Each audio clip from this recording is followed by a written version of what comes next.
کیا نام ہے، کہاں سے کال کیا؟ بہتر جی ہے، ذیشان زاہد نام ہے اور میں نے لاہور سے کال کیا آپ کو۔ اللہ آپ کو سلامتی دے، کیا حکم ہے بھائی صاحب؟ اللہ آپ کو خوش رکھے جی، اللہ آپ کو بہت خوش رکھے حسن بھائی، کافی دیر تھینک یو سے سر۔ انتظار کر رہا تھا، تو میرے کچھ جی سر۔ کوشچنز ہیں، میں کوشش جی۔ کروں گا آپ سے، کچھ چھوٹے ہوں گے، مختصر ہوں گے، کچھ میں ہوں شاید ڈیٹیل ریکوائرڈ ہوگی، تو ہوں اس کے اکارڈنگلی آپ جو ہے وہ پھر اس کی مناسبت سے جواب دیتے جائیے گا۔ ہوں اچھا، پہلا کوشچن میرا جو ہے وہ حسن بھائی وہ یہ ہے کہ نبوت اور رسالت کے پوائنٹ آف ویو سے کہ ان میں کیا ڈفرینس ہے، اور وہ جو انجینئر صاحب فرماتے ہیں کہ زمین اور آسمان کا رابطہ جو ہے وہ ختم ہو جانا، اور نبی کی وفات والا جو قول ہے نہاج البلاغہ میں، ایک اس کی حقیقت، اور پھر اس سے ہی ریلیٹڈ میرا ایک سوال ہے کہ کیا امام جو ہیں وہ کیا دین میں اضافہ کر سکتے ہیں، اور اگر ہاں تو کیا یہ بدعت نہیں ہوگی جی میں آپ کو بتاتا کہ آسمان سے نبی صلی اللہ علیہ وسلم کی وفات پہ انہوں نے یہ فرمایا تھا ہوں۔ کہ آج جو وہ ہے وحی وہ جو آسمان قرآن اور ہے نا، زمین کا رابطہ منقطع ہو گیا۔ وحی جو قرآن ہو وہ منطق، وَإِلَّا تَنَزَّلُ الْمَلَائِكَةُ وَالرُّوحُ فِيهَا بِإِذْنِ رَبِّهِمْ مِنْ كُلِّ أَمْرٍ، یہ نہیں ہے، یہ منسوخ نہیں ہے۔ قرآن کے میں ایک متعلق کیا آپ کہہ رہے ہیں؟ ہاں وہ وحی جو قرآن ہو وہ وَإِلَّا الہام کا راستہ یہ بند تو نہیں ہوا۔ میں ایک حدیث کو ڈھونڈ رہا ہوں، وہ حدیث مجھے مل جائے۔ دیکھیں وہ جو مستری صاحب جیسے لوگ ہیں نا، وہ تو وہی کہ یہ اس امت میں محدثین ہے، رسول اللہ صلی اللہ علیہ وسلم نے فرمایا عمران ابن حسین کے ساتھ ملائکہ نے سلام کیا، وہ تو بخاری میں آپ نے دیکھا، وہ حدیث روایت نہیں دیکھا؟ عمران ابن حسین صحابی تھے، ان کے آپ ساتھ بتا دیں، ملائکہ میں نے نہیں بھائی، نہیں دیکھا؟ دیکھیں وہ اس کے پاس جواب تو نہیں ہے، ان کو نظر انداز کر نہیں دیتا ہے۔ آپ کی میں بات دکھا صحیح دیتا ہے، میں دکھا دیتا ہوں، نہیں میں مجھے دکھا دیتا بالکل معلوم ہے، آپ نے متعدد جگہوں کے اوپر مثال دی ہوں۔ ہے ہاں کہ ملائکہ جو ہے وہ خطاب کرتے تھے، حضرت ہاں مریم ہاں سے خطاب آپ نے بتایا تھا کہ خطاب ہوا ہے، تو وہ بات تو سمجھ میں آتی ہے، تو ٹھیک ہے، یہ معاملہ میرے لیے کلیئر ہے، اگر ہوں۔ آپ یہ بات کرتے ہیں کہ ہاں قرآن کی وہ بات ہو رہی ہے اس کے پاس تو کیا بات ہے؟ ٹھیک ہے، لیکن جی جی بات کریں۔ حسن بھی سوال ہاں، سوال میں اپنا آپ کو کہتا ہوں، ٹھیک ہے، یہ بات سمجھ میں آ جاتی ہے، میرا پھر سوال یہ ہے بنیادی طور پہ کہ کیا امام جو ہیں، جو ہمارے 12 امام ہیں، کیا یہ دین میں اضافہ کر سکتے ہیں؟ وہ اور الگ دین سوال ہے میں بھائی، آپ اضافہ، نے وہ پہلا جو سوال کیا تھا نا، اوکے، وہ مستری صاحب کے متعلق کیا تھا اس مستری، کا؟ ہاں جی وہ کلیئر ہو گیا مجھے، ٹھیک ہے، آپ نے مختصراً بھی جواب دے دیا تو میرے لیے قابل ہاں قبول ہے، آپ کے پاس میں ضرور اس ایک کے منٹ پیچھے کوئی نہ کوئی ایک جو ہے منٹ وہ، اس میں اس کے ایک اشکال کا جواب دے دوں۔ اس کا ایک اشکال ہے کہ بخاری میں ایک روایت ہے، یہ بخاری کی یہ روایت حدیث ہے، اوکے، 6990 کہ مبشرات میں سوائے رؤیا کے کچھ نہیں بچا، تو اس سے کہتا ہے کہ اب جو ہے ملائکہ کسی سے بات نہیں کرتے، وہ اس کی غلط فہمی کم سمجھی ہے۔ میں آپ کے دوسرے سوال کی طرف آتا ہوں۔ ٹھیک ہے، میں سمجھ گیا،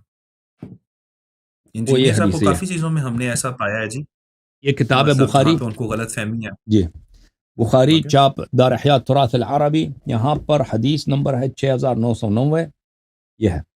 اچھا 6990 میں یہ ہے کہ رسول اللہ صلی اللہ علیہ وسلم نے فرمایا لم يبق من النبوات الا المبشرات، نبوت میں سے صرف اچھی اچھی خبریں، بشارتیں ملنا، یہ نہیں، یہ بچی ہیں۔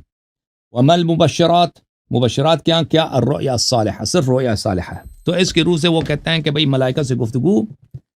ممنوع ہے، ملائکہ سے گفتگو یہ نہیں ہو سکتا، کیونکہ پیغمبر نے کہا ہے صلی اللہ علیہ وسلم کہ صرف رؤیا، صرف خواب نظر آنا، یہ ڈریم جو ہے یہ صرف یہ بچ گیا، اس کے روح سے وہ کہتے ہیں۔ حالانکہ نبی صلی اللہ علیہ وسلم کے بعد انہوں نے فرمایا کہ محدث موجود ہیں، اور عمران ابن حسین کی جو کہانی بخاری میں بھی ہے، مسلم میں بھی ہے، کہ ملائکہ اس کو سلام کہتے تھے، وہ نبی صلی اللہ علیہ وسلم کی بات ہے۔ اس حدیث کے متعلق میں آپ کی خدمت میں عرض کروں کہ یہ کتاب ہے کتاب تثریب فی شرح التقریب، تالیف الحافظ عبد الرحیم ابن الحسین العراقی، اس کو کہتے ہیں ابو الفضل العراقی، حافظ ابو الفضل العراقی بہت ابن حجر کے استاد ہیں اور بہت بلند پائے کے محدث ہیں۔ یہ چاپ دار احیاء تراث العربی میں چھپی ہے، یہاں جز نمبر 8 ہے اس کتاب کی۔ اس کتاب میں ملاحظہ فرمائیں، یہاں پر صفحہ نمبر 213 اسی حدیث کے ذیل کو ذکر کرتے ہیں کہ رسول اللہ صلی اللہ علیہ وآلہ وسلم نے تو یہ فرمایا ہے کہ پرانے امتوں میں محدث ہوتے تھے، اگر اس محدثون ای ملہمون، جن کو الہام ہوتا ہے، ٹھیک، وہ انبیاء نہیں تھے، اگر اس امت میں کوئی ہے تو عمر ہے۔ تو پھر اگر یہ ہے تو انہوں نے کیوں فرمایا لم يبق من النبوة الا المبشرات، وما المبشرات قال الرؤيا الصالحة، تو کیوں فرمایا کہ پر اگر یہ ہے کہ اس امت میں محدث بھی ہیں تو انہوں نے کیوں فرمایا کہ اس امت میں صرف خواب رہ گئے ہیں، باقی خواب کے علاوہ کچھ بھی نہیں ہے؟ بھلے فرمایا کہ اس کے جواب میں کہتے ہیں کہ المنام يرجع الى قواعد مقررة وله تعويلات ويقع لآحاد المسلمين بل بخلاف القاء في الروع لا يكون الا للخواص ولا يرجع الى قاعدة يميز بها بينه وبين لمة الشيطان وانما يعرف ذلك اهل الولاية. کہتے ہیں کہ خواب جو ہے یہ بحسب کیا ہے، بحسب اغلب ہے کہ اغلب لوگوں کے لیے اس مبشرات میں سے صرف خواب رہ گیا ہے. وَإِلَّا الہام کہ قلب میں کوئی بات آ جائے یا ملائکہ کسی سے بات کرے، یہ خواص کے لیے ہوتا ہے اور عام لوگوں کے لیے نہیں ہوتا. اور اس کو انسان کے دل میں جو بات آئی ہے وہ الہام ہے یا وہ شیطان کی بات ہے، یہ ہر ایک کو پتہ نہیں چلتا، یہ صرف اولیاء کو پتہ چل جاتا ہے. تحفۃ الاحوذی بشرح جامع الترمذی مبارک پوری صاحب کی جلد نمبر 6 چاپ دار الکتب العلمیہ، یہاں پر بھی وہ اسی حدیث کو لے کے آتے ہیں کہ بقیت النبوہ ذہبت النبوہ بقیت المبشرات، صرف خواب نظر آتے ہیں لوگوں کو. اس کے ذیل میں وہ کہتے ہیں وقد اخبر كثير من الاولیاء على امور مغیبہ فما كانت اخبروا والجواب ان حصر في المنام لكونه يشمل آحاد المؤمنين بخلاف الالہام فانه مختص بالبعض. کہتے ہیں کہ یہ جو اس آیت میں، اس روایت میں یہ ہے کہ صرف مبشرات رؤیا میں رہ گئے ہیں، خواب میں رہ گئے ہیں، حالانکہ الہام بھی ہے، تحدیث ملائکہ بھی ہے. تو اس کی وجہ یہ ہے کہ رؤیا جو ہے سب کے لیے میسر ہے، خواب سب کے لیے میسر ہے، تحدیث ملائکہ اور الہام جو ہے یہ خواص کے لیے، یہ دونوں میسر ہیں. لیکن عوام کے لیے صرف کیا میسر ہے؟ عام لوگوں کے لیے صرف خواب میسر ہے. اس کے علاوہ بھی بہت سارے دوسرے علماء نے بھی اس پہ تصریح کیا کہ ان دو روایتوں میں کوئی تضاد نہیں ہے. اچھا، تو پھر جب یہ سمجھ آئی تو اس امت میں تحدیث ملائکہ موجود ہے اور ان دو احادیث میں کوئی تضاد نہیں ہے کہ اس امت میں محدث بھی موجود ہے اور عام لوگوں کے لیے صرف رؤیا موجود ہے اور رؤیا کے علاوہ تحدیث ملائکہ میسر نہیں ہے. جب یہ سمجھ آئی تو اب آتے ہیں اس آپ کے سوال کی طرف کہ کیا ائمہ اطہار علیہ السلام دین میں اضافہ کر سکتے ہیں؟ نہیں، ائمہ طاہرین علیہ السلام دین میں اضافہ نہیں کر سکتے. ائمہ اطہار علیہ السلام کے پاس حلال و حرام اللہ تعالیٰ کی جانب سے ہے، اللہ تعالیٰ کی جانب سے. اللہ تعالیٰ نے حلال و حرام کا جو جتنے حلال و حرام ہے وہ بہت سارے احادیث میں ہے، کتاب اصول کافی میں، کہ اللہ کوئی ایسا حکم نہیں ہے جس پہ اللہ کی جانب سے نص نہیں ہے. وہ سب موجود ہیں، وہ کتاب میں موجود ہے اہل بیت طاہرین علیہ السلام، لیکن وہ سب لوگوں کے لیے ظاہر نہیں ہوئے. اور بہت سارے احکام ہیں جو اللہ یعنی اللہ کی جانب سے نص موجود ہے، اس پر حکم موجود ہے اور اس کا وقت نہیں آیا کہ اس کو ظاہر کیا جائے. وہ لذا وہ دین میں اضافے کی نہیں ہے. میں وہ باب آپ کو دکھاؤں تاکہ یہ کتاب ہے الاصول من الکافی للکلینی رحمۃ اللہ علیہ. یہ الاصول من الکافی للکلینی رحمۃ اللہ علیہ، کتاب العلم، صفحہ نمبر 59 ہے. بلے فرمایا ما خلق اللہ حلالا ولا حراما الا وله حد حد الدار فما اچھا ایک منٹ. ان اللہ تبارک و تعالی انزل الكتاب ان اللہ تبارک و تعالی انزل القرآن تبیان كل شيء حتى والله ما ترك الله شيئا يحتاج إليه العباد حتى لا يستطيع عبد يقول لو كان هذا انزل في القرآن الا وقد انزل الله فيه. کوئی ایسی چیز نہیں ہے جس پہ قرآن نازل نہیں ہے. قرآن میں سب امور کا احکام موجود ہے لوگوں کو، لیکن لوگوں کو سمجھ نہیں آتی. لیکن اس کے باوجود اللہ تعالیٰ نے رسول اللہ صلی اللہ علیہ وسلم ائمہ طاہرین علیہ السلام کے لیے کچھ امور تفویض کی ہیں کہ جو اپنے صلاح دید سے وہ لوگوں کو بتا سکتے ہیں. تو وہ بھی دین میں اضافہ نہیں ہے، کیونکہ اللہ کی جانب سے وہ اتھارٹی ہے، اس کو تفویض بولتے ہیں. جو اتھارٹی تفویض کی گئی اللہ کی جانب سے کہ وہ اگر کسی چیز کو اپنی صلاح دید سے، اور ان کی صلاح دید بھی اللہ کی جانب سے ہے، ان کی صلاح دید بھی اللہ کی، وما تشاؤون الا یشاء اللہ رب العالمین، کیونکہ وہ نہیں چاہتے مگر وہ چیز وہ اللہ کی جانب سے ہے. کہ اگر کوئی چیز اللہ ایسے امور ہیں جن کو اللہ تعالیٰ نے ان کی صلاح دید پر، ان کی صلاح دید جو ہے کوئی اجتہاد نہیں ہے، ان کی صلاح دید بھی اللہ کی جانب سے ہے کہ وہ ان مسائل پر اپنے حکم دے دیں. تو وہ بھی ہے. جی سر بولیں آپ مزید. اچھا، اس سے لیکن اس کی تفصیل ہمیں نہیں معلوم، ہمیں اس کی تفصیل نہیں معلوم وہ کون کون سے مسائل ہیں. جی بولیں. جی اچھا حسن بھائی، اسی سے ریلیٹڈ سوال ہے کہ اذان کے اوپر میں نے آپ کی بھی بات سنی ہوئی ہے، مخالفین کا ویو بھی سنا ہوا ہے، آپ کا ویو بھی سنا ہوا ہے. مجھے معلوم ہے کہ اہل سنت کے اندر اذان اور حضرت عمر نے جو تبدیلیاں کروائیں اس کے اندر. تو میرا بنیادی سوال اسی سے ریلیٹڈ یہ ہے کہ حضرت علی کی گواہی جو ہے وہ کب اذان میں انکلوڈ کی گئی؟ ایک صاحب فرما رہے تھے کہ یہ غدیر خم کے بعد جو ہے وہ انکلوڈ کی گئی، تو آپ رہنمائی فرمائیں۔ اور دوسری بات میری یہ ہے کہ کیا نبی کے دور میں تو یہ اذان اس طرح سے نہیں ہوتی تھی، حضرت علی کی گواہی نہیں تھی، تو کیا جب گواہی اب ہم لوگ دیتے ہیں اذان کے اندر تو کیا یہ ایڈیشن نہیں کہلائے گی؟ اور ایڈیشن تو بدعت نہیں ہوتا ہے؟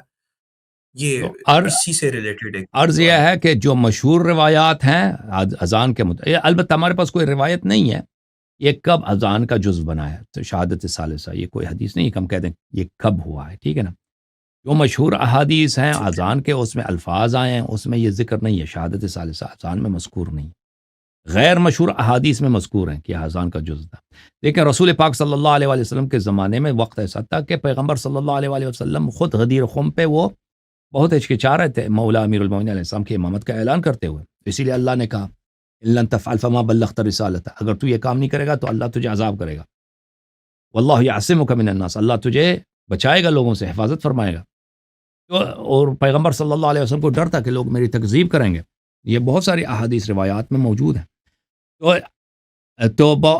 اسلام کے بہت سارے احکام ہیں، یہ پیغمبر صلی اللہ علیہ وآلہ وسلم اپنے زمانے میں ان کو فرصت نہیں ملا اس کو ظاہر کرنے کے لیے، اور وہ موکول ہیں بعد میں کہ ائمہ طاہرین علیہ الصلوۃ والسلام اس کو ظاہر کریں گے۔ جہاں تک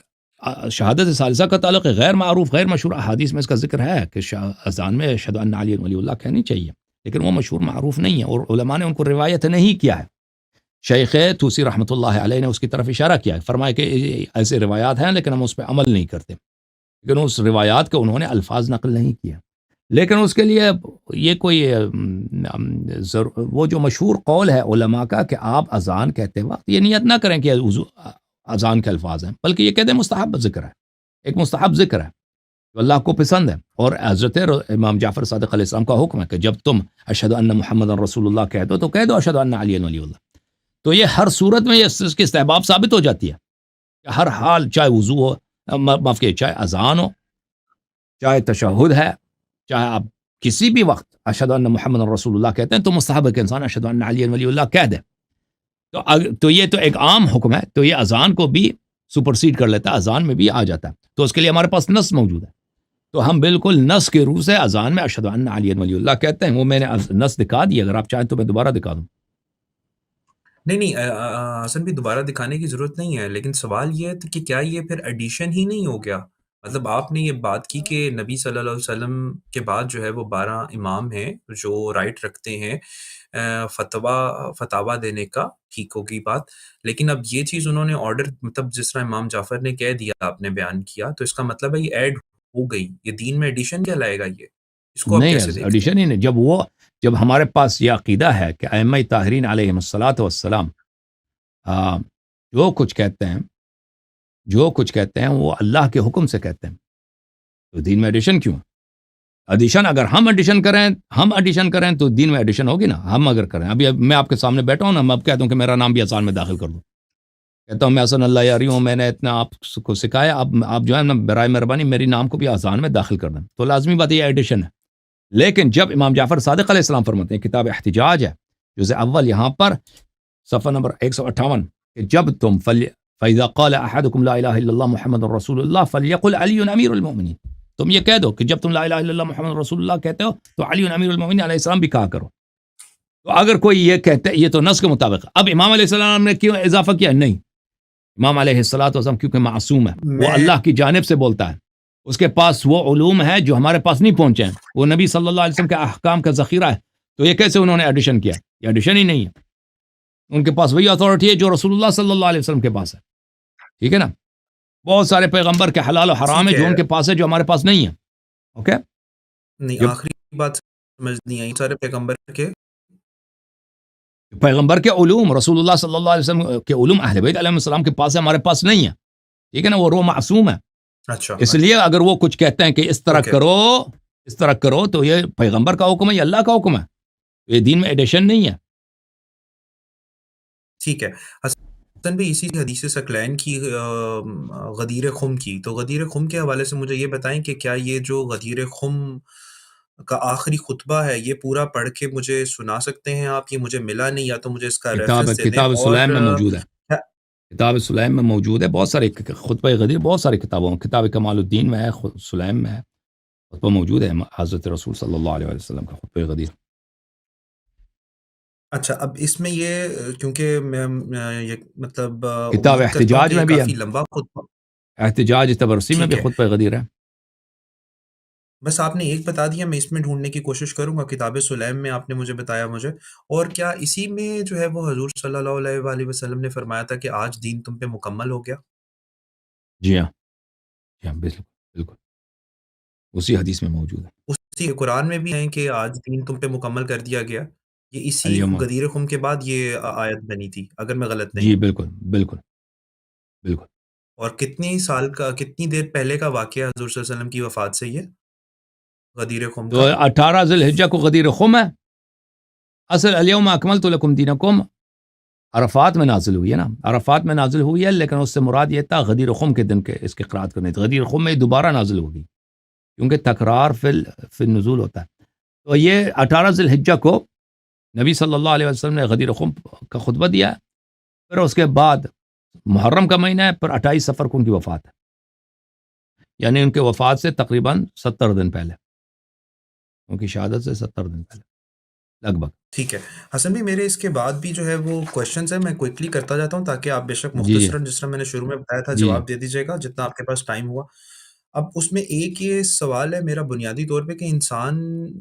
کچھ لوگوں نے بھی اور بھی آپ سے یہ پوچھا ہے لیکن میں آپ سے مختصراً کر کے دوبارہ پوچھتا ہوں کہ انسان کے لیے دین کا کتنا علم حاصل کرنا لازمی ہے؟ کیا وہ عربی سیکھے؟ کون کون سی کتاب پڑھنا اس پہ آپ سمجھتے ہیں کہ لازم ہے؟ جب کبھی بھی ہم لوگ کسی پرابلم میں پھنستے ہیں تو احادیث کا کیا ہم لوگ خود مطالعہ کیا کریں؟ اس سب میں بہت ٹائم درکار ہے، اور ہوں انسان دین کو سمجھنے کے لیے کیا ضروری شرائط ہے؟ میں بائی پروفیشن جو ہے وہ ایک مطلب عربی نہیں جانتا ہوں، ایک میرا پروفیشن ہوں اکاؤنٹنسی کا ہے، تو ہوں میرے لیے کتنی چیز جو ہے وہ میرے لیے آخرت کے اندر جو ہے وہ مجھے بچا سکے، کیا میں عربی سیکھوں؟ کیونکہ آپ کو پتہ ہے اختلاف ہے، اختلافی امور پہ بات ہوتی ہے، احادیث کی صحت کو چیک کرنا اور بیچ میں اس طرح سے گھسنا، اتنے سارے معاملات، پلیٹ فارمز ہیں، ریسورسز ہیں، تو آپ کیا سمجھتے ہیں کہ کتنا ایک انسان کو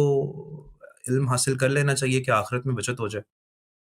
دیکھیں، دین کے نام پہ جو علوم بکتا ہے، تو جس علوم کی ترویج ہوتی ہے وہ سب کا ان سب کا دین سے تعلق نہیں ہے. بہت ساری چیزیں جن کو علم کہا جاتا ہے وہ علم نہیں ہے. پیغمبر صلی اللہ علیہ وآلہ وسلم نے جو کہا ہے نا، طلب العلم فریضۃ علی کل مسلم، تو اگر اس کو دیکھیں تو اس وقت رسول پاک صلی اللہ علیہ وسلم کے بارگاہ میں جاتے نا، وہ یہ ہر علم کی بات نہیں ہوتی ہے، ان کے احادیث ہیں، ان کے فرامین اور قرآن، وہ جو قرآن پڑھاتے تھے، اسی کو انہوں نے کہا. جو العلم ہے یہاں پر وہ ہر علم نہیں، وہاں میتھمیٹکس نہیں تھا، وہاں پہ اکاؤنٹنگ نہیں تھا، وہاں پہ عربک کا جو لٹریچر ہے وہ نہیں پڑھایا جاتا تھا، عرب ہسٹری نہیں پڑھایا جاتا تھا وہاں پہ. یعنی ان کی جو باتیں، ان کی اپنی باتیں، اور وہ جو قرآن بولتے تھے، یہ اثر علم ہدایت اسی میں منحصر ہے، قرآن میں اور سنت حدیث میں. اچھا، منحصر ہے. اس کے علاوہ دین کا کوئی علم ہے ہی نہیں. باقی البتہ اس کے کچھ مقدمات ہیں کہ آپ عربی زبان سیکھ لیں تاکہ وہ آپ کو سمجھ آ جائے. انسان کتنا سیکھے، دیکھیں جتنا زیادہ سیکھے اتنا ہی زیادہ بہتر ہے، اتنا ہی زیادہ اس کی فضیلت ہے. لیکن بشرطے کہ یہی دو باتیں، فضول باتیں جو لوگ سیکھتے ہیں نا کہ علم کے نام پر، فلسفہ سیکھ لیا، منطق، علم اصول، علم فقہ، علماء کے نظریات، یہ علماء نے اس فلان مسئلے میں کیا بولا ہے، اصل اور عمر لوگوں کی صرف ہوتی ہے اس باتوں میں، ان فضول باتوں میں. تو وہ فضول باتیں، ان کا کوئی فائدہ نہیں ہے. اگر انسان صرف ان دو چیزوں کو سیکھے، قرآن اور حدیث کو، تو ان جتنا زیادہ سیکھے اتنا ہی بہتر ہے. تو اس کے کچھ مقدمات ہیں، اس مقدمات میں سب سے اہم جو یہی ہے، صرف اور نحو ہے. اگر ان دونوں باتوں کو سیکھ لے تو پھر وہ بہت ساری باتوں کو سیکھ جاتا ہے. کتنا ضروری ہے اور اس سے زیادہ جو ہے فضیلت ہے. جتنا انسان کو ضرورت ہے نا، جتنا انسان کو ضرورت ہے اس کی، اتنا سیکھنا تو ضروری ہے. اس کے لیے ضروری ہے، اور ضروری نہیں کہ انسان عربی سیکھ لے، آپ اردو میں بھی سیکھ لیں جتنا آپ کو ضرورت ہے. جو صحیح عقائد ہیں، جن سے کوئی وہ نہیں ہے، کوئی گنجائش نہیں ہے کہ وہ ان سے آپ بچ جائیں نا. صحیح عقائد جو اہل بیت علیہ السلام نے فرمایا کہ ان کو آپ کے لیے سیکھنا ضروری ہے، وہ آپ اردو زبان میں بھی سیکھیں، کوئی بات نہیں ہے. پنجابی زبان میں اگر کوئی کتاب ہے سیکھ لیں، وہ انگلش میں، وہ کوئی فرق نہیں پڑتا، بشرطے کہ وہ صحیح ہو، موافق ہو، حق ہے. اور اسی طرح جو اعمال ہے انسان کے، نماز وغیرہ ہے جو انسان پڑھنا ضروری ہے. کوئی حج نہیں جاتا، کوئی حج کبھی اس پہ واجب ہی نہیں ہوگا، حج سیکھنا ضروری نہیں ہے. کوئی حج پہ جائے گا تو اس کے لیے ضروری ہوگا کہ حج کے مسائل بھی سیکھ لے. کوئی خمس نہیں دیتا بھائی، فقیر آدمی، اس کے لیے خمس سیکھنا ضروری نہیں ہے. بھائی اگر خمس دینا پڑتا ہے تو پھر وہ سیکھنا ضروری ہوتا ہے. ٹھیک ہے نا. تو منیمم جو اس کی ضرورت ہے اس کو سیکھ لے, یہ سیکھنا ضروری ہے. اس سے زیادہ اگر انسان سیکھ لے تو اس کا بڑا ثواب ہے, بے حساب ثواب ہے. اور وہ سیکھنا اگر کوئی کر سکتا ہے تو سیکھنا چاہیے. جو منیمم ہے اس کے لیے ضروری نہیں ہے کہ انسان عربی زبان سیکھ لے. نہیں, آپ پنجابی میں, اردو میں, انگلش میں, جو بھی زبان آپ کی ہے اس میں اگر اچھے اچھے کتابیں ہیں, یا کوئی کتاب بھی نہیں پڑھ سکتا نا, علماء سنائیں گے آپ کو کسی سے سن کر. اکثر لوگ تو یہی ہے کہ پرانے زمانے میں تو یہ ہوتا تھا, بلکہ گاؤں وغیرہ میں ابھی تک یہی ہے کہ لوگ خود تو پڑھ نہیں سکتے, کوئی ان کو سکھائے گا نا, کوئی زبانی ان کو سکھائے گا تو اسی سے وہ سیکھ جائیں گے. تو منیمم کی یہ ہے. اوکے میرے بھائی. حسن بھائی کچھ بہت زیادہ کلیئر نہیں ہوا کیونکہ بات یہ ہے کہ اختلافی احادیث کے اوپر اور قرآن کی تشریح کے اوپر ہی تو مسئلہ آتا ہے. پھر عربی کے لفظ آگے پیچھے ہو جاتے ہیں تو پتہ نہیں چل پاتا ہے. میں آپ کو ابھی ایک مثال میں چلیں اسی سے ریلیٹڈ ایک سوال آپ سے میرا ہے, وہ الحمدللہ رب العالمین کے اوپر ہی ہے کہ ایاک نعبد و ایاک نستعین کی جب بات ہوتی ہے تو مجھے پتہ ہے شاید آپ نے پہلے جواب دے دیا ہوگا, لیکن مجھے مختصراً پلیز کلیئر کر دیں کہ جب ہم بات کرتے ہیں ایاک نعبد کا مطلب تو ہو گیا عبادت, تو نستعین کا مطلب ہے پکارنا, مطلب مدد مانگنا. تو اللہ تعالیٰ دو دفعہ کیوں فرما رہا ہے کہ مطلب آپ کہتے ہیں, جو میں نے ایک صاحب کو آپ بتا رہے تھے کہ وہ جو بابا جی تھے کہ ایاک نعبد و ایاک نستعین بھی جو ہے وہ عبادت کے زمرے میں آیا ہوا ہے. تو اللہ تعالیٰ نے دو جگہوں پہ کیوں فرمایا؟ اس سے پہلے بھی وہ نابودو کی بات ہو رہی ہے اور اس کے بعد بھی عبادت, دو دفعہ پھر کیوں آئی ہے؟ کیا دو دفعہ یہ؟ تو اللہ کی عبادت کرتے ہیں اور اللہ سے طلب مدد بھی کرتے ہیں, تو اس میں مشکل کیا ہے؟ اللہ کی جو عبادت کریں گے وہ اللہ ہی کے مدد, اللہ ہی کے ہدایت سے اور اللہ کی عبادت کریں گے نا.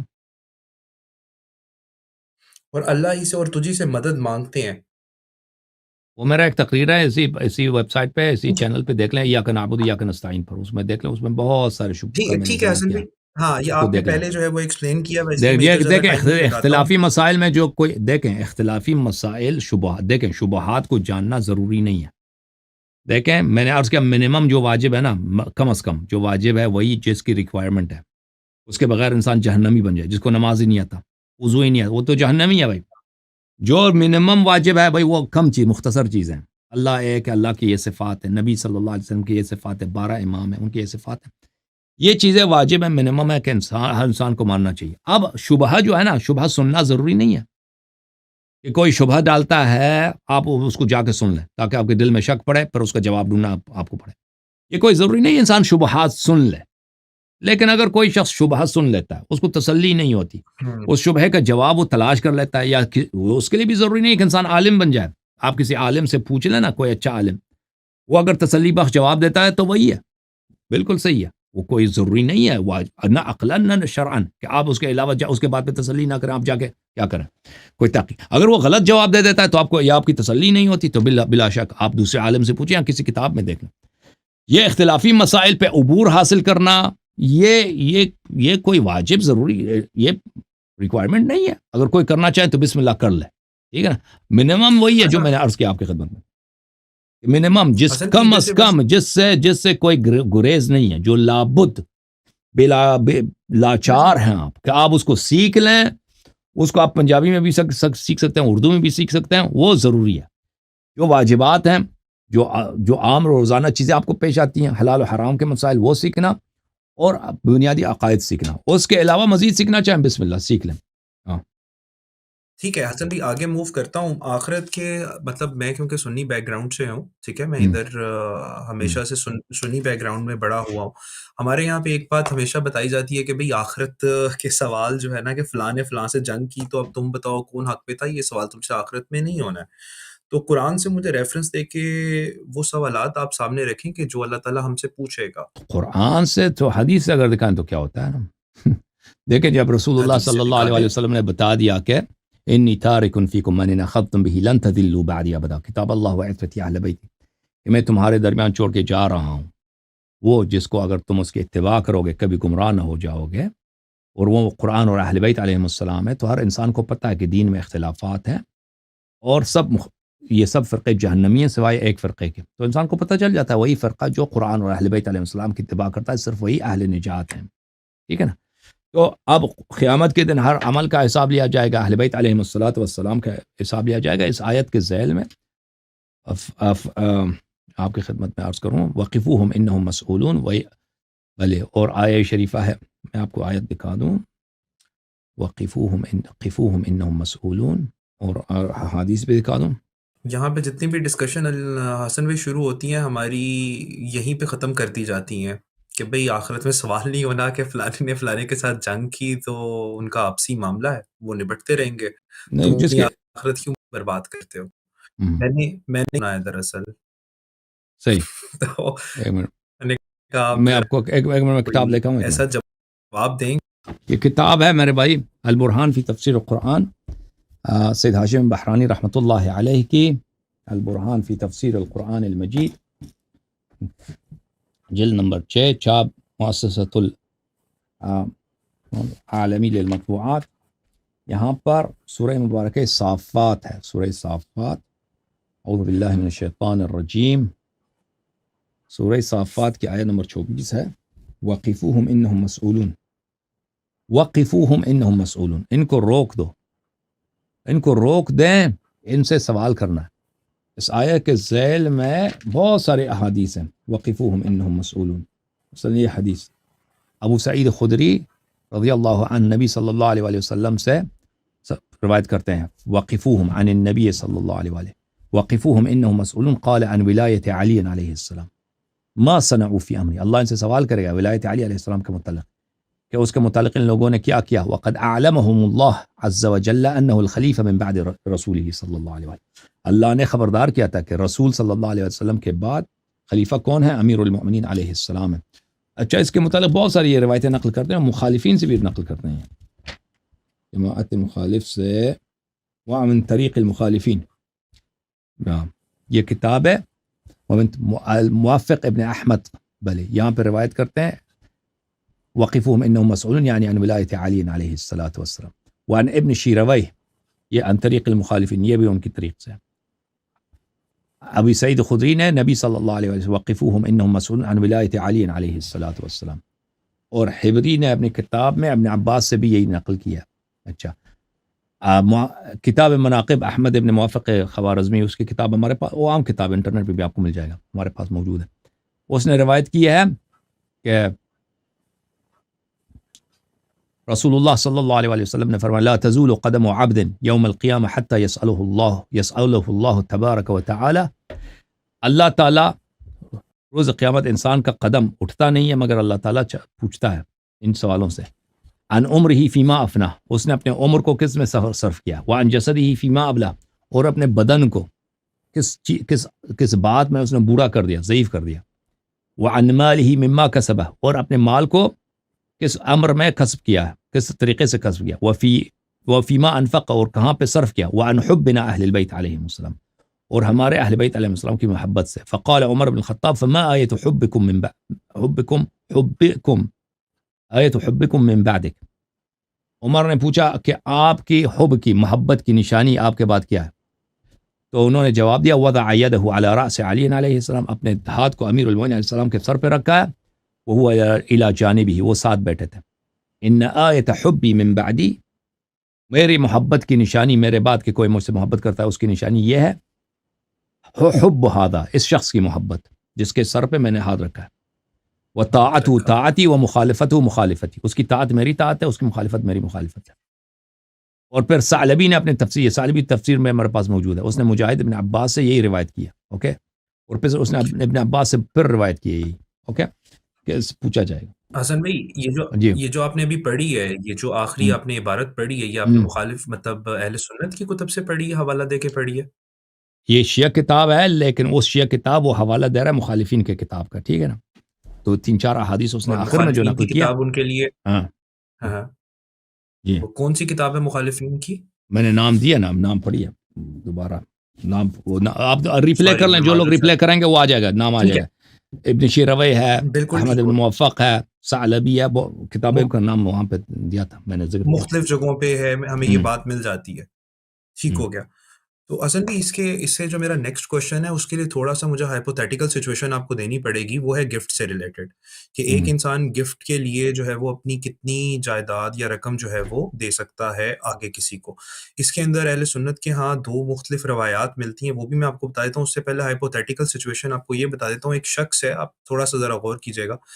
اس کے گھر میں جو ہے وہ پہلے 2 بیٹیاں پیدا ہوتی ہیں، تو دوسری بیٹی پہ اس کو بڑا غصہ آتا ہے، پھر 2 بیٹے پیدا ہوتے ہیں اور اس طرح کل تعداد اس کی 7 ہو جاتی ہے، جس میں سے 4 بیٹیاں ہیں، 2 بیٹے ہیں، یا 3 بیٹے ہیں سوری۔ اب اس میں سے جو اپنی جائیداد کا جو کل حصہ ہے وہ 95 روپے، اگر اس کی جو ہے وہ 100 روپے کی جائیداد ہے تو 95 روپے وہ اپنے بیٹوں کو دے دیتا ہے اور 5 روپے صرف اپنی 4 بیٹیوں کو دیتا ہے۔ تو یہ میں نے ہائپوتھیٹیکل سچویشن رکھی ہے، اور اہل سنت کے 2 حدیث آپ کو اس کے سامنے میں ذکر کرتا ہوں آپ کی۔ وہ یہ کہتے ہیں کہ ایک شخص جو ہے نا، ایک غلام کی بات ہوئی تھی، ایک حدیث میں نے کہیں پڑھی تھی کہ ایک شخص نے اپنے بیٹے کو غلام گفٹ میں دیا تھا، تو حضور صلی اللہ علیہ وآلہ وسلم نے فرمایا کیا تم نے اپنے دوسرے بیٹے کو بھی غلام گفٹ میں دیا؟ اس نے کہا نہیں، تو انہوں نے کہا چلو پھر دو اس کو بھی، یعنی کہ ایکول ہونا چاہیے گفٹ اپنی اولاد میں۔ پھر دوسرا پوائنٹ اس میں یہ آ جاتا ہے کہ لکھا ہوا تھا کہ ایک دیکھیں وہ اگر دے دیتا ہے وہ کیا مطلب ہے، یعنی وصیت کرتا ہے یا دے دیتا ہے اسی وقت؟ جو آپ کہہ رہے اسی ہیں وقت بچوں دے کو دیتا ہے وہ آپ 95% وہ دیا ہے اپنے ہاں جی، حیات میں دے دے دیا رہے، اس تو نے اس کی مرضی 3 ہے بھائی، بیٹوں اس کو کی مرضی ہے، اور 5۔ اس اچھا کی ایک مرضی ہے۔ بات تک آگے، ہوں، اچھا آپ سمجھتے ہیں یہ جائز ہے؟ وصیت اور ہے بھائی، دینا ہبہ وصیت کرنا نہیں، اور میں ہے۔ گفٹ کی بات کر رہا ہوں۔ ہاں گفٹ کی بات ہے نا، آپ ایک بیٹے کو 100 روپے دے دیں، دوسرے کو 5 روپے دے دیں، یہ کوئی آپ کی مرضی ہے، کوئی حرام نہیں ہے، واجب نہیں ہے کہ دونوں کو ایک جیسے دے دیں۔ البتہ کسی کی دیکھیں، کسی کی دل آزاری کرنا یہ حرام ہے، کسی اگر وہ مومن ہے، حسن بھائی، اجازت دیں بات کرنے کی، دیکھیں یہ دیکھیں ایک فعل ہے نا، اگر وہی فعل اگر کسی شخص کی اس سے دل آزاری ہوتی ہے یا اس کی توہین ہوتی ہے، مثلا ایک بذات خود ایک فعل جائز ہے، ہاں، وہ اس طرح بہت سارے افعال آپ سوچ سکتے ہیں، بس مثلا آپ ایک آدمی کو ایک اچھا کپڑا دے دیں، اس سے آپ کے والد صاحب ناراض ہو جاتے ہیں، والد صاحب کو اذیت ہوتی ہے، حالانکہ اس شخص کو کپڑا دینا یہ حرام نہیں ہے، وہ آپ کا دوست ہے، آپ کے والد صاحب نا یہ حرام ہے، کیونکہ والدین کو اذیت کرنا یہ حرام ہے، ٹھیک ہے نا۔ اب بذات فی نفس ہی اگر آپ کسی شخص کو ایک آدمی کے 3 بیٹے ہیں، یہ ایک بیٹے کو پرواہ ہی نہیں ہے کہ دوسرے بھائی کو کتنا پیسہ مل رہا ہے، ایک کو 100 روپے دیتا ہے، دوسرے کو کچھ نہیں، تو وہ اس کو پرواہ ہی نہیں ہے، ٹھیک ہے نا، یہ کوئی اس میں حرمت نہیں ہے، وہ کہتا ہے بھائی اس کو دے دیا مجھے نہیں دیا، کوئی بات نہیں۔ لیکن ایک دفعہ ہے کہ بھائی اس کی دل آزاری ہوتی ہے، وہ لڑکا فاسق نہیں ہے، فاجر نہیں ہے، مومن ہے، وہ کیا ہوتا ہے، وہ ناراض ہو جاتا ہے، بھائی اس نے میرے بھائی سے پیار کیا نا، مجھ سے نہیں کیا، اس کو دیا مجھے نہیں دیا، تو اس صورت میں اس کی یہ کسی کو دینا یہ حرام نہیں ہے، اس کا حق بنتا ہے، میرے پیسے میں مرضی کسی کو دوں، اگر وہ لیکن میں ایسا کام نہیں کر سکتا جس سے میں دوسروں کو ناراض کروں، کسی مومن کو میں کسی مومن کی توہین کروں، تو اس لحاظ سے آپ کہہ سکتے ہیں کہ اس کو دوسرے کو دینا چاہیے۔ وَإِلَّا فِي نَفْسِهِ، آپ کے ایک شخص کا پیسہ ہے، میرا حلال پیسہ ہے، میں جس کو مرضی دے دوں، اس کی کوئی حرمت نہیں ہے، البتہ وصیت جو ہے اور سارے ہے، وصیت صرف ثلث میں ہوتا ہے نا، وصیت تو صرف ثلث میں ہوتا ہے، بہرحال اب میرے سر میں حسن درد بھائی، ہو گیا ادھر جی، ادھر جی جی، آپ جانا چاہتے ہیں تو پھر ٹھیک ہے، میں اپنے سوال ختم کر دیتا ہوں۔ جی اگر اجازت دیں، لیکن میرا یہ سوال، ہاں جی، کیا سوال آخر یہ کر لو، اس میں کیا رہ گیا بھائی؟ ٹھیک ہے۔ حسن بھائی، اس میں بات یہ تھی کہ 33% ایک صحابی آئے تھے جنہوں نے اپنا سارا مال جو ہے اللہ کی راہ میں دینے کی کوشش کی، وہ تو حضور نے وصیت کہا کی کہ بات آپ ہے، سارا مال نہیں دے وہ سکتے، وصیت کی، وہ وصیت ہے، وہ وصیت وصیت تھی۔ ہے، اچھا چلیں، وصیت ہے، وہ اور وہ چیز ختم ہے، ہو گئی تو وصیت صرف ثلث اچھا میں اب ہوتا ادھر ہے، لیکن ایک وصیت سلس نہیں ہے کیا بھائی، ہوتا ابھی یہ شخص زندہ ہے، مر نہیں رہا نا، ابھی ایک آدمی جوان ہے، ہے؟ اس کے سلس کیا پاس ہے؟ فرض اس کے پاس 1,00,000 روپے ہے، وہ اپنا سارا پیسہ جو ہے، میں اپنا سارا پیسہ کسی دوست کو دے دے، یہ حرام نہیں، اس کی مرضی دے دے، ٹھیک ہے نا، لیکن ثلث یہ ہے، وصیت یہ ہے کہ انسان مر رہا ہے، وہ 1/3 1/3 آپ اس کو وصیت کر سکتے ہیں، اس کو مسجد میں صرف ہونا چاہیے، کسی بھی ادارے میں، باقی اولاد کا حق ہے، آپ یہ نہیں کر سکتے بھائی کہ اپنا سارا پیسہ صرف کر دو، وصیت کر دو کہ میرا سارا پیسہ ایدی فاؤنڈیشن کو دے دو، اولاد کو بیچاروں کو کچھ نہ ملے، یہ نہیں کر سکتے، ٹھیک ہے نا، سلس میں تو آپ حسن جس بھائی طرح یہیں پہ مرضی، تو سوال ہے۔ 1/3 میں آپ جو مرضی حسن کرنا چاہیں، وہ وصیت کی بات ہے، میں اوکے، سمجھ گیا، حسن بھائی سمجھ گیا، لیکن یہیں پہ ایک سوال ہے، پنجاب میں زیادہ تر یہ ہوتا ہے کہ جو پرانے خیالات کے لوگ ہیں وہ بیٹوں کو معزز سمجھتے ہیں، باعث فخر سمجھتے ہیں، اپنی جائیداد وہ کا وصیت کی کروڑوں بات، روپے ہاں کی ان کی وصیت، آپ جائیداد ہوتی وصیت کی بات کر رہے ہیں نا، وہ میں نے ہے۔ پوچھا بھی نہیں تک وصیت وصیت ہے، نہیں آپ نے کر کہا رہا وصیت نہیں ہے، آپ نے کہا وصیت نہیں ہے، آپ حسن نے کہا بھائی، میں بخشنے گفٹ کی کی بات ہے، میں نہیں گفٹ نہیں، کی بات کر رہا ہوں، میں گفٹ گفٹ گفٹ اپنی گفٹ کی زندگی میں کوئی ہی دے منع نہیں جاتے ہے، ہیں۔ اپنی زندگی میں اگر کوئی کسی کو اپنے سارا مال کسی آدمی کو خوبصورت سمجھ کے دے دیتا ہے، کو دے دے، اس کی مرضی ہے، حرام نہیں ہے، حسن بھائی یہ مطلب بات سمجھ کوئی میں نہیں اس آئی کی کہ اپنے مرضی 3 بھائی، بیٹوں اگر کو وصیت نہیں ہے اور بھائی ایک بیٹے سے زیادہ پیار ہے، وصیت کی بات نہیں کر رہا اپنی، ابھی دیکھ ایک آدمی اگر موت کے ہاں، بس آثار یہ اس میں، گفٹ کی بات ہو رہی ہے۔ پلیز چپ کریں، ایک آدمی پہ مرنے کے آثار ظاہر ہو گئے ہیں نا، اب مر رہا ہے وہ، اب جو ہے اب وہ کسی کو گفٹ نہیں دے سکتا، صرف 1/3 میں دے سکتا ہے، 1/3 اس کی مرضی جہاں خرچ کرے، یا وصیت کی جو بات ہے بیٹوں میں وصیت کرنا چاہتا ہے، وہ 1/3 میں کہتے کہ میرا 1/3 جو ہے صرف فلاں بیٹے کا ہے، حق ہے، وہ کر سکتا ہے، اس کو 1/3 میں اس کی اتھارٹی ہے، لیکن ابھی اگر وہ زندہ ہے، مرنے کے آثار بھی نہیں ہے، سالم ہے، بالکل سالم ہے، اس کے پاس بینک میں 10 لاکھ روپے ہیں، وہ اپنا 10 لاکھ روپے ابھی سے ایک بیٹے کو دے دیتا ہے، بھائی اس بیٹے سے مجھے بڑا پیار ہے، دوسرے بیٹے سے اتنا پیار، میں اس کو 10 لاکھ روپے، یہ حرام نہیں ہے، اس کی مرضی دے دے، اس کی مرضی، لیکن وصیت کی جو بات ہے اس میں صرف 1/3 ہے، اوکے، ہر ایک بھائی ہر مال، میں انسان کا مال خود مالک ہوتا ہے، اس کی مرضی جہاں خرچ کرے، آپ لوگوں کو مجبور نہیں کر سکتے کہ بھائی ادھر خرچ کرو ادھر خرچ نہ کرو، اس کی مرضی، اگر حرام میں خرچ نہیں کر سکتا، وہ جا کے مثلا اپنے پیسے کو شراب خانہ بنا دے، یا بیٹے کو کہتے کہ تو بھائی تو اس پیسے کو لے کے وہاں سے کہ ہیروئن کا کاروبار شروع کر، حسن بھائی یہ نہیں کر سکتا۔ حسن بھائی میں آپ کا آپ سوال کے اور پنجاب جواب میں دونوں جو ہوتا چیزیں ہے میں نا، جو آپ کے پنجاب کی جو بات کر رہے ہیں وہ گفٹ کی بات نہیں ہے، وہ وصیت کی بات، ایک شخص مرتا ہے، مرنے کے بعد کہتا ہے بیٹیوں کو کچھ نہ دو، سب مال بیٹوں میں تقسیم کرو، یہ حرام ہے، یہ حرام ہے، وہ آپ وصیت کی بات کر رہے ہیں، یہ بالکل جائز نہیں ہے، بیٹے کو حصہ ملے گا، بیٹی کو حصہ ملے گا، بیٹے کو 2 حصے، بیٹی کو 1 حصہ، اس میں 1/3 میں، 1/3 میں وہ آدمی جو مرضی وصیت کرے، بھائی 1/3 صرف بیٹے کو ملے، وہ بیٹوں کو ملے، باقی حسن 2/3 بھائی میں شرعی لحاظ سے تقسیم ہونے چاہیے۔ ہوں حسن کمنٹ کرنے کی ایک ہوں میں آپ کا جواب بالکل سمجھ گیا، لیکن جو بات اب میں کہہ رہا ہوں وہ لوگ بھی سیانے ہو گئے ہیں، مطلب تیز ہو گئے ہیں، وہ اپنی زندگی میں وہ کہتے ہیں بھائی اب گفٹ ہم کر دیتے ہیں، اپنی زندگی میں ٹرانسفر کرا کے بیٹوں کو دے دیتے ہیں تاکہ عدالتی معاملات سے پھنسیں یا پھنسنے سے بچ جائیں۔ میں خود اس واقعے کا وٹنس ہوں، میں نے آپ کو ایک ہائپوتھیٹیکل سچویشن دیکھیں، دی، کروڑوں کی جائیداد اگر اپنی ہبہ واقع زندگی ہو میں چکا ہے، دیکھیں، گفٹ کر گئے، جی ہاں بالکل، ہبا کر گئے، دیکھیں صرف مطلب نام ٹرانسفر کرنے سے کچھ نہیں ہوتا، دیکھیں اگر ہم ابھی میں مالک ہوں نا، میں اس جائیداد کا مالک ہوں، صرف کاغذات پہ نام ٹرانسفر کرتا ہوں، لیکن شرعی طور پہ میں نے ہبہ نہیں کہ میں نے بخشا نہیں ہے، ابھی لوگ کہتے ہیں کہ یہی مالک ہے، لوگ ابھی کہتے ہیں نا کہ میں ہی مالک ہوں، اعلان کے کاغذات میں نے بیٹے کے نام کر دیا، اور میں خود بھی اپنے آپ کو مالک سمجھتا ہوں، میں نے اس کو بخشا نہیں ہے، وہ صرف میں نے وصیت سے جان بیٹی کو حصہ نہ دینے کی وجہ سے میں نے وہ کاغذات میں ہیرا پھیری کر دیا، وہ بالکل نہیں ہے، وہ ہبہ ہے نہیں ہے، وہ ابھی جب میں مر جاؤں گا تو میں اس سارے مال کا میں مالک ہوں، وہ بیٹوں میں تقسیم، بیٹے اور بیٹیوں میں تقسیم کرنا ہوگا۔ بخشنا یہ ہوتا ہے بھائی، بخشنا یہ ہوتا ہے کہ ابھی میں نے ہاتھ اٹھا دیا، ابھی دیکھیں یہ میرا پین ہے، میں نے آپ کو دے دی، آپ جو مرضی اس پین کے ساتھ کر لیں، ٹھیک ہے نا، اگر میں نے صرف کاغذات چینج کیے لیکن مالک میں ہوں، لوگ بھی جانتے ہیں کہ مالک میں ہوں، میں خود بھی اپنے آپ کو مالک سمجھ رہا ہوں، ٹھیک ہے نا، تو پھر یہ میں مالک ہوں، وہ مال میراث کی مال ہے، وہ مال تقسیم ہوگا بیٹوں میں اور بیٹیوں میں بھی شرعی لحاظ سے، چاہے کاغذات ایک بیٹے کے حسن نام پر بھائی ہو، اس سے کوئی فرق نہیں پڑتا۔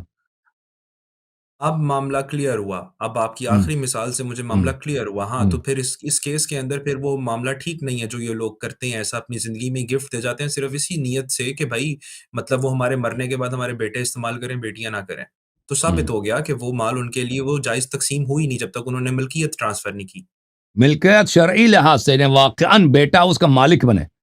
اور باپ مالک نہ میں سمجھ کہلائے، گیا ہوں، پھر اس صورت میں واقعاً وہ مالک ہی نہیں ہے، اس کی میراث ہی نہیں بنتی نا۔ اوکے، تھینک یو سر، اللہ آپ کو جزائے خیر ہے، اللہ آپ کو عزت، شکریہ حسن بھائی۔ اوکے سر، تھینک یو میرے بھائی، اللہ آپ کو عزت۔